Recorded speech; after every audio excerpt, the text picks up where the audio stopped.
is really sad to have to witness a person experiencing pain when you know that relief is just around the corner, but not willing to be provided. Dr. Jeff Gable says it's long time the hospital administration starts doing what it takes to ensure there's adequate pain relief available for women in labor.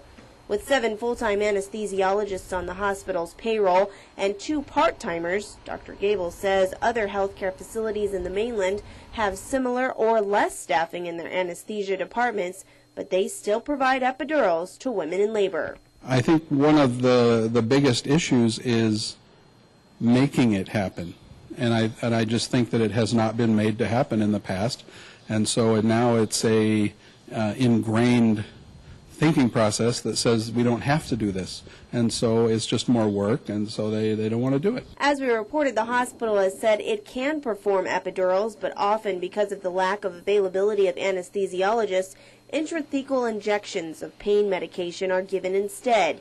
Doctors have said they believe the anesthesiologists simply choose not to do the procedures.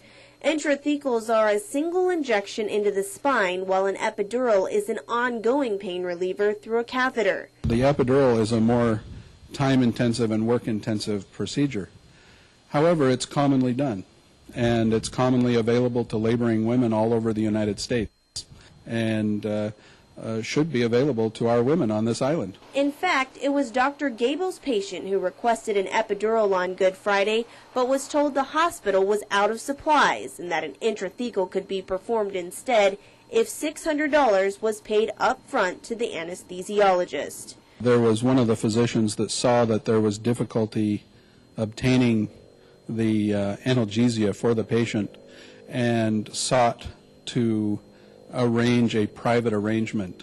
It was not intended to be, from what I saw anyway, it was not intended to be nefarious or hidden. It was done right in the open, but unfortunately there was, some very public display of cash, and it just kind of looked sad, and to me the sad thing was that it had to take place at all. Dr. Gable says the entire incident, which is now the subject of a hospital investigation, wouldn't have been necessary if the hospital had simply offered epidurals or had put anesthesiologists who are on staff dedicated solely to the labor and delivery unit at the hospital. While he doesn't believe the incident last week was proper, Dr. Gable says there are instances where a payment might be made rather than the hospital billing for such procedures. In a private setting, there could have been private arrangements, and this was a private setting, by the way. It was not a hospitalist patient. Dr. Gable says the bottom line is the incident never would have happened if the hospital simply provided the service.